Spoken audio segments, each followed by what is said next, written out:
አዲስ ጃባን ጅቡቲ ነው የሚለው ማሬ ገደለችኝ ነገር ቤታ ምን እንደምታጣቂ እኔ በስማ ምን ሽንጥም ዳሌም ሼፕም ያለው ቂጣ ያየሁት እዛ ጋር ነው። ሶስቱንም አንድ ላይ ያካተተ ይሄ በቃ ሽንጥም ዳሌም አንድ ላይ ያለው ቂጣ አንቺን እግዚአብሔር እንደ እዚህ ነው የሚጀምረው እዚህ ድረስ እንደ አይነት ቂጣ ነው አይቻል። አንቺም ደግሞ ቂጣ አለ እንዲሽ ጥጥ ያለሽ ቂጣ ይዘሽ ትድፍድፍ ያለ ቂጣ እስኪ ሆዳችሁ ቀንሱ። ሆዳችሁ ምንድነው?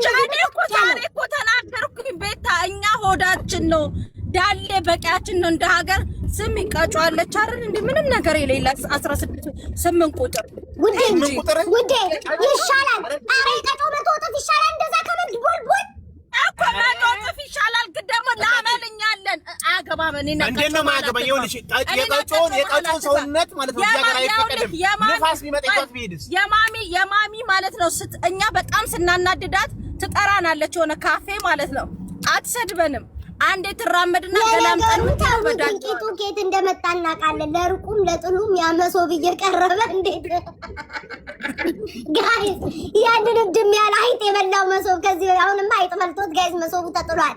ያን አይጥ ሳይበላው በፊት ያመሶብ ላይ እየመጡ ተደርድሮ እየቀረቡ እንዴት እየበሉ እንደዚህ አሁን አንቺ እናቴ ትምትን ይቅርታ አግልኝ እብድብድ ነው የምታክሉት። በቃ ይሄ ትልቅ ኢትዮጵያ በድንጋይ እያሯሯጠን ይማታ እብድብድ ነው የምታክሉት። ቤታ እናቴ ትሙት ነው የምልሽ ማርያምን የሆነ በአካል አሁን እዛ ካሜራ ላይ በአካል ከተነገዳትኝ አይደለም ይኸውልሽ ቤታ የኔ በአካል ነበርኩኝ። ይኸውልሽ ችግሩ ልብሱ ነው። ልብሱ በጣም ትልቅ ነው እንጂ እኮ መስዬ እኮ ወገበ ቀጭን ናት። መስዬ ወገበ ቀጭን